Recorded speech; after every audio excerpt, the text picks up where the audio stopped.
Can I ask then, did you seek independent evidence of any evidence that there was a threat to jobs? With a lot going on in Canadian politics right now, I thought it would be interesting to explore this recent poll that came out that asked Canadians who is the most ethical party leader in Canada.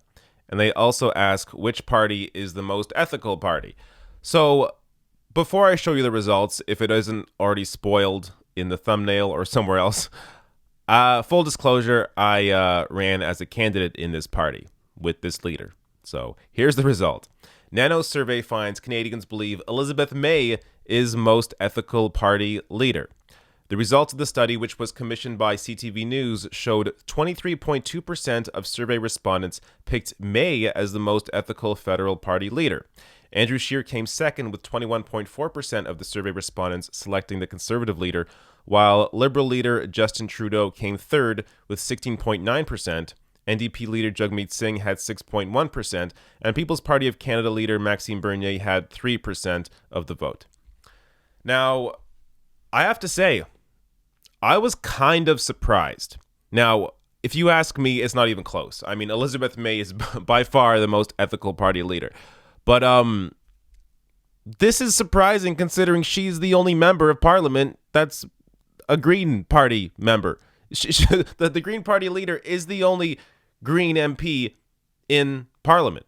So for Canadians to still be able to recognize that, yes, despite the fact that I may not vote for the Green Party, I can recognize that Elizabeth May is the most ethical party leader, to me was surprising. Now, I want to show you, before I get to what was voted the most ethical party, or I should say, voted in terms of a survey, the most ethical party. I want to show you a clip from Elizabeth May in this questioning. So right now there is this huge scandal going on, the SNC-Lavalin scandal. I really don't want to go over all the details again. I have multiple videos on it, but I want to show you this clip because this is a question. So let me just tell you this. One of the big defenses from the Liberal Party in this SNC-Lavalin scandal is that, well, if we the reason we are protecting SNC-Lavalin is because they produce jobs. And if we did allow these criminal charges to go through, well, then there goes those jobs. Well, what is the actual underlying data showing that? Nobody had really asked this question until Elizabeth May did. Watch.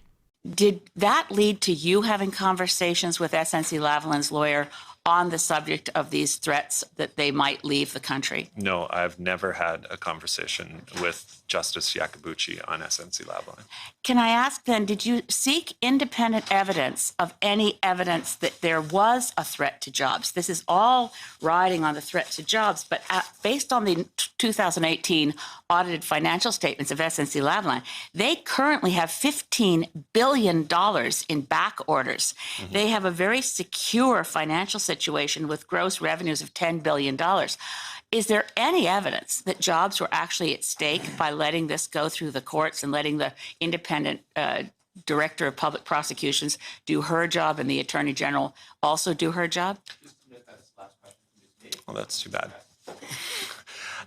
That's my understanding from Department of Finance briefings.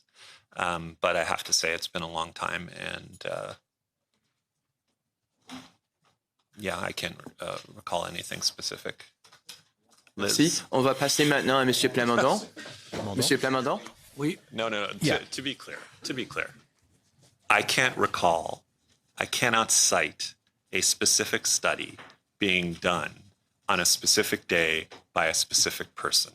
I was briefed multiple times on that. There you go. So, look, if you've been following this SNC-Lavalin scandal, this is an important question.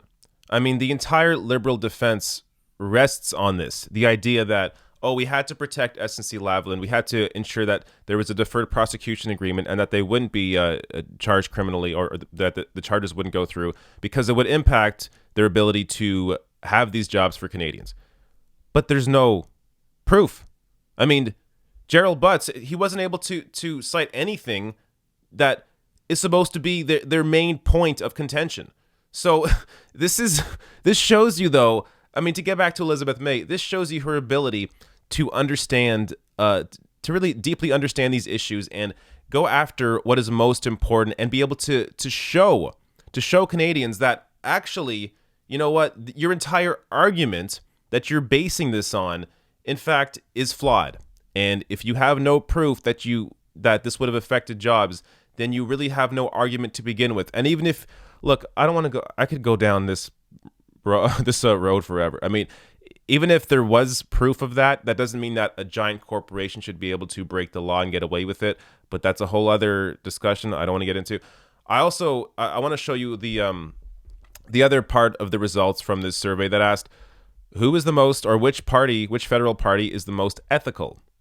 Much like Elizabeth May, it was kind of surprising to me what this response, or what the survey showed. So it showed that when asked which federal political party is the most ethical, results were similar, with 23.1% of respondents choosing the Green Party, 21.4% picking the Conservatives, 13.9% selecting the Liberals, 3% picking Bloc Québécois, and just 2.4% opting for the new People's Party of Canada.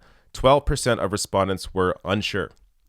So again, I just find results like this interesting when you only have one Green MP in Parliament, yet the majority in this poll show that most people actually think the Green Party is the most ethical. Then why aren't you voting Green? But that's, a whole issue with proportional representation, how we have first past the post. I mean, we really need a whole workover of our political system. So if we had a system where we can choose the party or the leaders separate from our own MPs or separate from the party, we would be able to have a system that actually properly represents Canadians. Most Canadians vote for a left-leaning party, yet we always have this battle between the Liberal Party and the Conservative Party. If we had a system that actually allowed people to choose who they wanted to lead the country and not have a situation where you have, say, a Conservative win 39% of the vote, or Conservative Party win 39% of the vote and be able to lead in a majority, I mean, that's a broken system. If you have 39% of the vote, you should not be able to form a majority government, but that's currently what we have. So until something is fixed, we're going to continue seeing results where even though the Green Party is the most popular in terms of how ethical they are, that doesn't mean they're going to get the votes.